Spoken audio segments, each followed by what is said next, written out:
The circular room beneath Tyr's temple is domed and gilded, with torches lighting its walls. Kratos and Atreus approach the sand bowl in the center of the room. Go ahead. Actually, come look. Let me show you how to read this. That is not necessary. You've taught me so much. Let me teach you something. Kratos kneels by the sand bowl. Atreus. Come on. You already speak it. Learning to read won't be that hard. I know how to read, boy. Just not this tongue. You're halfway there already then. Okay, so the runes represent a lot of different things. Some gods, some animals. Wait. Oh, am I going too fast? Sorry. Not that. They look around. Do you smell something? Kratos rises to his feet, looking worried. Yeah, I do. Smells like... rain? Lightning strikes the sand bowl, sending both flying back. Modi appears suddenly and begins electrocuting Kratos with his mace. You ruined everything! I earned that fucking hammer! But now, everyone's gonna think I only got it, because Magni's gone! It'll be a joke! But if I kill you, no one's gonna laugh at me! Atreus draws and looses an arrow, but Modi blocks it easily with his shield. Oh, are you dumb? That your father's doing? Or did you get it from your mum? She's stupid and ugly. Shut up! Atreus stows his bow, draws his knife, and charges Modi. He's knocked aside by Modi's shield. You don't know anything about my mother. Oh, it's true. But I'm gonna get to know you really well. You're gonna be my new brother. Right after I finish killing your father! Atreus stands and flexes his arms. Sparks of red energy are briefly visible along them before he collapses. Whoops. I think I broke him. Player prompt appears. Spartan Rage available. L3 plus R3. Upon pressing it, Kratos flexes his arms while red energy flares all over his body, pushing back the lightning. Stay back! Kratos struggles against the lightning, pushing forward until he catches a blow from Modi's mace, disarms him, and throws it aside. He sends Modi flying back against the wall with a blow to the abdomen. No!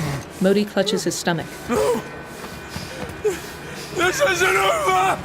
He stands, still doubled over, and stumbles away down a hall, disappearing from sight. Brother, the boy. Kratos rushes to Atreus. Atreus. He gathers Atreus' limp body in his arms. You have to get into Freya quickly. There's no other way. Kratos lifts Atreus gently, cradling him to his chest, and faces the hall Modi left through. Mission text appears. The journey, the sickness. Ask Freya for help. Kratos begins a slow jog down the hall toward the temple's open door. Over the Lake of Nine outside, the ambient light has dimmed, and embers float through the air. Kratos exits onto the platform surrounding Tyr's temple. Atreus' thin limbs lay slack over his father's arms, bobbing with each step. Take the boat. Freya's isn't far. Just outside and to the left lies a white-flagged dock. Kratos steps into the boat tied there once the player presses a circle prompt. He lays Atreus carefully in the bottom of it, resting his head against his usual seat. Atreus is completely limp, and his complexion has gone deathly pale. The skin around his eyes and lips has blackened. Kratos sets Mimir's head on the seat beside Atreus and pushes off from the dock. He paddles towards the nearest rock formation, following the compass. The sky has darkened even further, such that the water of the lake appears black beneath it. The boat enters a natural crevice in the towering black rock, weaving deeper until it becomes a cavern.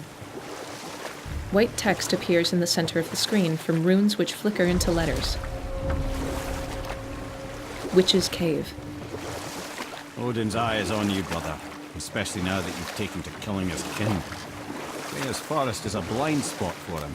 This is our smartest move. And if anyone can heal him, it's her. What is happening to him? I've seen it in mortals that some conflict of the mind expresses itself as an ailment of the body. Never in a god. But a god believing himself mortal. I can only imagine. We're almost there. A dock with a white flag marks where the water dead ends, and the dark cavern continues upward. Several sturdy wooden platforms and scaffolds follow it up. Kratos pulls up to the dock with a circle prompt, stows the oar, and places Mimir back on his belt. He then gently picks up Atreus in the same manner as before, and the player is given control as he makes his way towards a wooden elevator just across from the dock.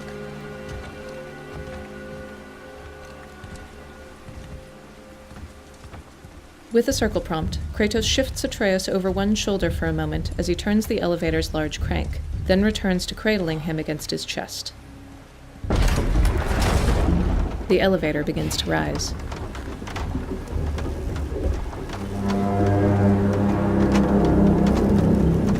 Somebody just called the serpent. Kratos hardly notices the sound. As the elevator rises through a column in the rock, he looks to Atreus, whose head hangs backward listlessly. The player loses control of the camera, which begins circling Kratos. He paces the small wooden platform restlessly, looking from Atreus to the walls around them, then back again. The elevator stops at the top of the column, opening into the sprawling natural cave lit by strange glass lanterns. The fever burns hotter. He is shaking. It's serious. We must hurry. Kratos resumes his slow jog along a narrow wooden bridge towards Freya's door, which is set in a wall covered in overgrown ritualistic ornaments. Freya! Open the door! We need your help! He paces. Woman, do you hear me? It is urgent! I'm still a god. Go away. The boy has fallen ill! Freya! She opens the door and rushes to lay her hands on Atreus. He is ill. Freya looks up at Kratos. Inside. They hurry in. This is no ordinary illness. The boy's true nature, your true nature, fights within him. Kratos kneels and lays Atreus on a cot, then sits beside him and leans in close while placing an enormous hand over the boy's forehead. I did this to him. He looks up at Freya desperately. Will you help me? Of course. She sits beside them. There is a rare ingredient found only in Helheim. The keeper that protects the Bridge of the Damned. I need its heart. Hell, The realm of the dead. Do you know it? not this one. It is a land of unyielding cold. Fires cannot burn there, and no magic in all the 9 realms can create a blaze.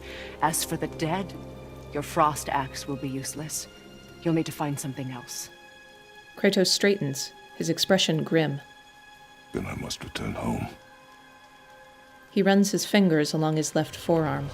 Dig up a past I swore would stay buried. Who you were before doesn't matter. This boy is not your past, he is your son. And he needs his father. Freya stands and takes Kratos' hand.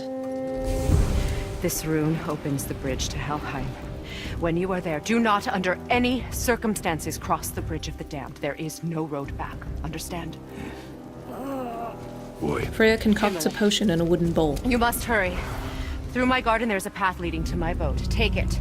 Return home, dig up your past, do whatever you need to do. Just bring me back the Bridgekeeper's heart, and your son may survive.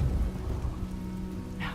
Freya gestures to the door, then places her hands on either side of Atreus' head as they glow with her magic. She holds Kratos' gaze for a moment before he rises and walks away. He pauses without looking back. Freya, She looks up. when last we spoke, I was... No. You were right to distrust the word of a god. No need to explain. Not to me, not for that. I will keep him safe. That's a mother's promise. Kratos turns to look solemnly at Freya, who nods to him. He nods back before turning away. Mission text appears. The journey, the sickness. Use Freya's boat to return home. Kratos exits the dim interior of the witch's house to the autumnal woods outside and walks toward a small white dock, unmarked by the usual white flag. Helheim of all places. You all right, brother? I will do what I must. Leave me be. Kratos steps into a boat bordered on all edges by golden leaves and blue flowers. He looks to the sky in mild surprise. The ambient light dims as the boat pushes off from the dock and glides downriver on its own.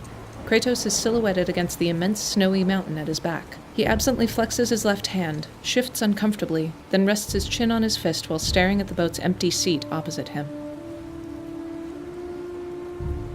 The camera begins slowly circling Kratos, revealing a white doe and stag standing on the riverbank.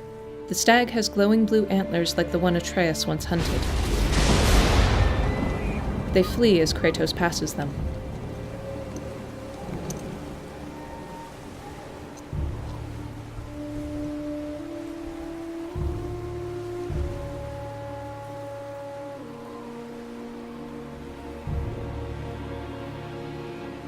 The boat passes into darkness as the river enters a low cave, and the camera continues circling to reveal Athena calmly sitting opposite Kratos, facing him with an inquisitive expression.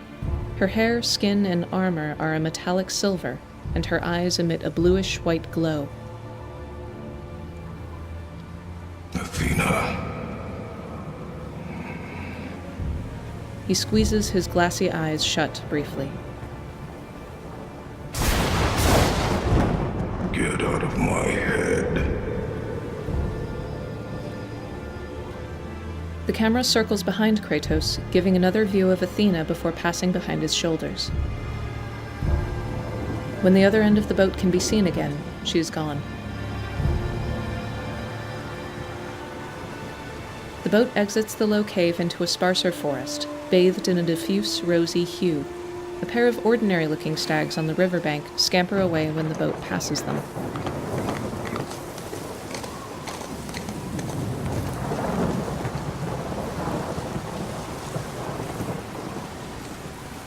Overhead, there don't appear to be any storm clouds despite the wind and lightning. Dim specks fall and are carried by the wind, though it is difficult to tell whether they're snow or ash.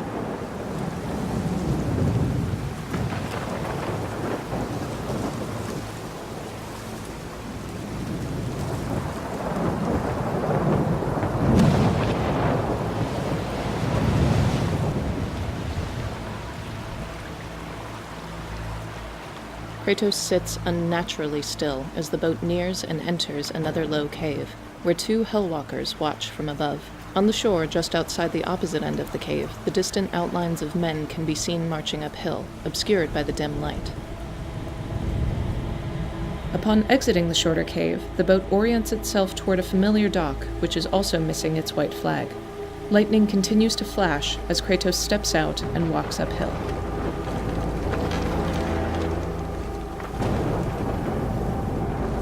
Kratos arrives at the flat clearing outside of his home and is immediately attacked by two waiting Hellwalkers. 3 more appear further in the clearing.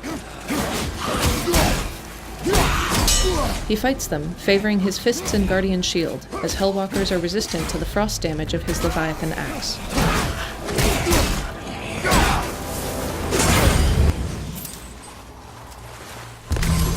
The Hellwalkers defeated, Kratos advances to the wooden door into his home and pushes it open, revealing total darkness within.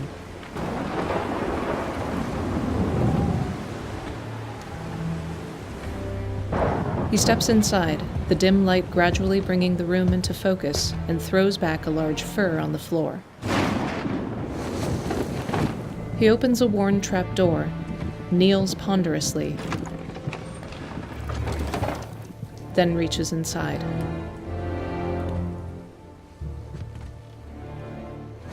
He pulls out a neatly folded bundle of faded red fabric, bordered in traditional Greek patterns, and sets it on the floor.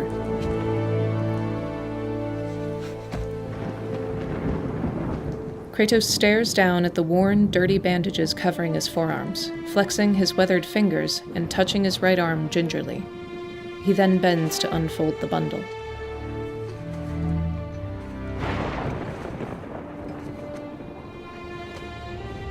Inside is a pair of jagged, blackened blades with small pommels and leather-wrapped handles, each scarred with heavy use.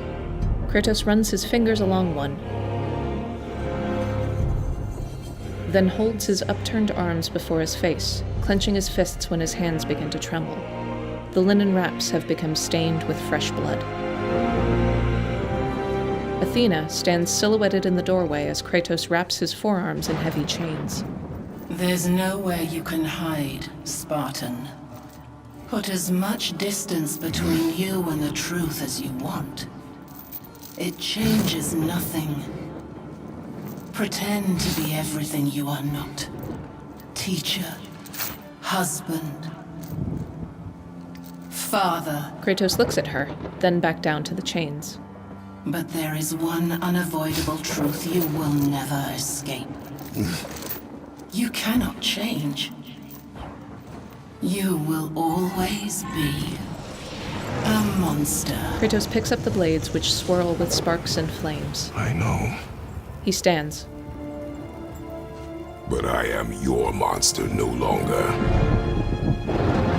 Kratos walks to the door, the blades fully engulfed in flames, and steps through Athena. She dissolves into golden embers. Outside, 10 Hellwalkers stand waiting. All right, brother. Let's see what those blades can do. As Kratos swings the fiery blades, they extend outward on the ends of the heavy chains, then recall to his hands, tracing wide arcs of orange sparks with every strike. Heavy attacks swing both blades in a downward arc leaning to the right, then left, slamming them into the ground and sending enemies airborne. Before Kratos turns in place, then ends with a third overhead swing. Light attacks alternate his left and right hands, culminating in an upward crisscross of the blades on the third hit. The Hellwalkers appear to be damaged far more easily by the blades and occasionally gain the burning effect, indicated by a flame icon beside their health bar and brightly glowing embers all along the surface of their bodies.